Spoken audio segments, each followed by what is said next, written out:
इस समय शंकराचार्य को लेकर काफी बड़ा मुद्दा चला है। शंकराचार्य जी ने आज कहा है कि ऐसा सीएम जो हर समय गुस्से में रहता है वो बुलडोजर की राजनीति करता है। देखिए, बहुत जरूरी बात ये है कि जो भी घटनाक्रम हुआ उनको जो भी पदवी हमारे सनातन धर्म में है, तो शंकराचार्य के पास जो है 4 शंकराचार्यों का जो व्यवस्था है, आदि गुरु शंकराचार्य की नदी, उसमें उनको ये उपाधि है कि नहीं है, ये एक फैक्ट है हमारे पास, अभी हमारे पास उपलब्ध नहीं है। और जहाँ तक प्रशासनिक रूप से वहाँ का व्यवस्था खराब हुई, तो मुझे नहीं लगता कि किसी भी व्यक्ति कोई भी देश के संविधान से ऊपर है। We live in a democracy, हम एक लोकतंत्र व्यवस्था में रह रहे हैं और मुझे नहीं लगता कि किसी को भी प्रशासनिक व्यवस्था, खासतौर से मेले की व्यवस्था, कुंभ की, माघ मेले की और इस तरीके की जो सनातन धर्म के जो ये मेले लगते हैं, कहीं ना कहीं उसमें और भी पब्लिक होती है और अगर हम उनका लाइन ऑफ ऑर्डर डिस्टर्ब करते हैं तो हमारे आम जनमानस को तकलीफ होती है। तो मेरा ये मानना है कि ये जांच का विषय है और इस पे छीटाकशी करने से आदरणीय मुख्यमंत्री जी के लिए ये बहुत गलत बात है, ऐसा नहीं करना चाहिए। वो खुद भी एक गुरु हैं और जो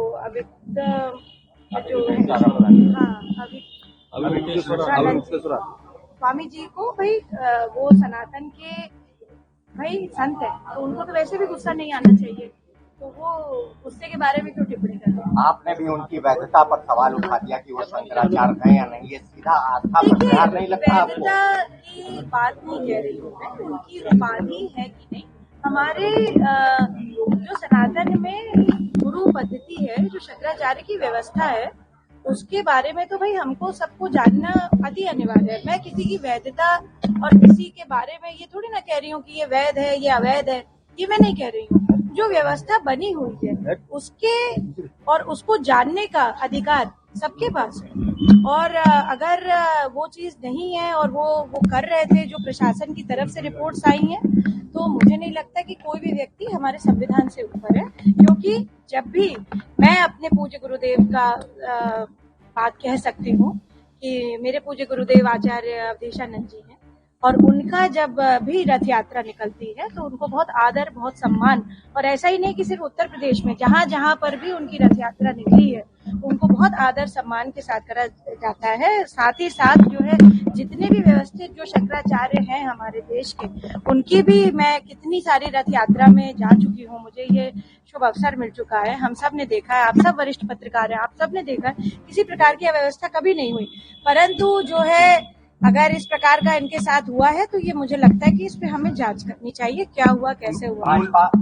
स्वामी अभिकरम ने कहा है कि केशव प्रसाद मौर्य एक राष्ट्र नेता है, मगर योगी जी को मैं संत नहीं मानता। अगर वो संत होते तो एक संत की पीड़ा को समझ सकते थे। देखिए, इस तरीके की बात नहीं कहनी चाहिए किसी भी व्यक्ति के लिए।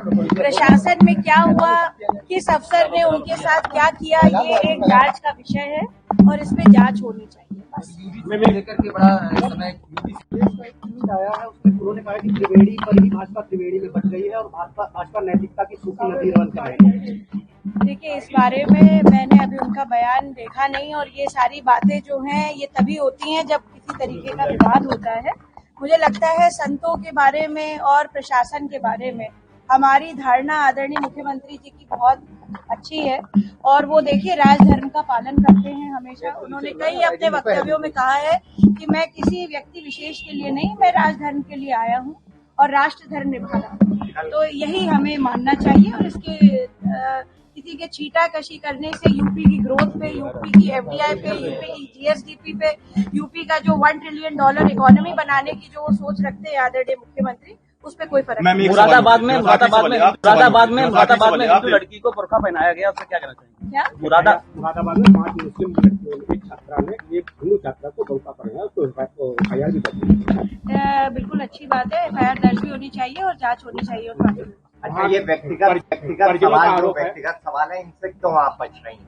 हम सवाल नहीं ले रहे हैं, लेकिन क्यों बच रही हैं जब लगातार सोशल मीडिया में? भैया आपने खुद ही कहा व्यक्तिगत है इसलिए।